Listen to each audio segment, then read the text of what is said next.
हो यो चाहिँ अब भोलिमा माछा मार्दै हुन्छ गॉड व्हाट इज सबैजनालाई नमस्कार आज चाहिँ म चाहिँ फिसिङ आएको छु है साथीहरू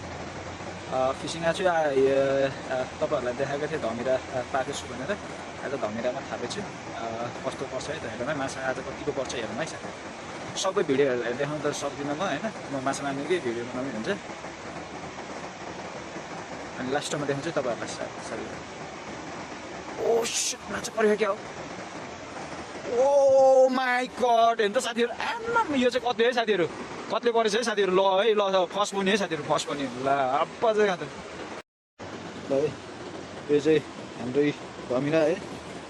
ल साथीहरू यो चाहिँ हाम्रो धमिरा छ यहाँ यही धमिरामा मैले थाप्ने तपाईँहरूले अब केमा थाप्नुहुन्छ माछा अनि यो चाहिँ के अरे गोबर अनि त्यसपछि ढुटो भुटेको है धानको ढुटो यो चाहिँ छेउमा यसरी फाल्नुपर्छ साथीहरू अनि माछा पल्किन्छ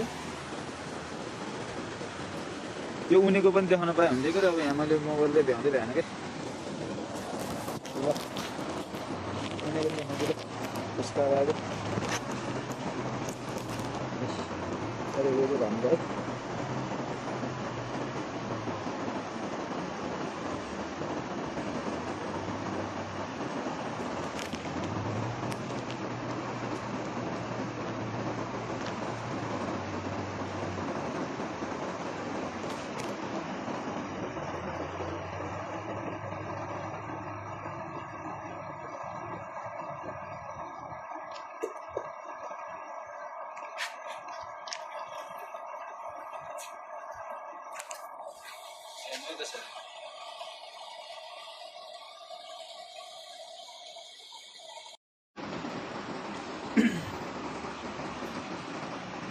ओहो ल साथीहरू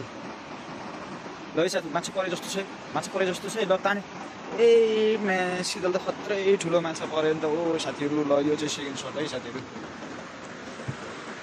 यो चाहिँ सेकेन्ड सट है साथीहरू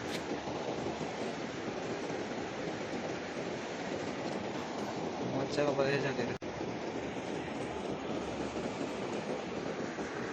यत्रो छ है लगभग एक पाउ अलि पुग्दैन है साथीहरू एक पाउ सम्पूर्णमा फेरि पनि मेरो नमस्कार आजको भिडियोको इन गर्न मैले चाहिँ सकिनँ किनकि मेरो मोबाइल चाहिँ अघि बुढीले यता घर लिएर आएको कारणले चाहिँ खोलामा खस्छ भनेर यता बुढीलाई मैले पठाइदिएँ त्यो भएको कारणले चाहिँ मैले पुरा भिडियो गर्न सकिनँ माछा चाहिँ आज चाहिँ खासै परेन साथीहरू त्यही दुईवटा मात्रै परेको माछा चाहिँ जस लास्टसम्म भिडियो हेरिदिनु भएकोमा धेरै धेरै धन्यवाद यो भिडियो चाहिँ टिकटकमा आयो भने चाहिँ लाइक र फलो गर्न नबिर्सिनु होला र युट्युबमा आयो भने चाहिँ सब्सक्राइब गर्न नबिर्सिनु होला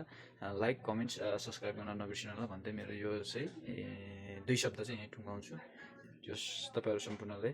अन्तिमसम्म भिडियो हेरिदिएकोमा धेरै धेरै धन्यवाद।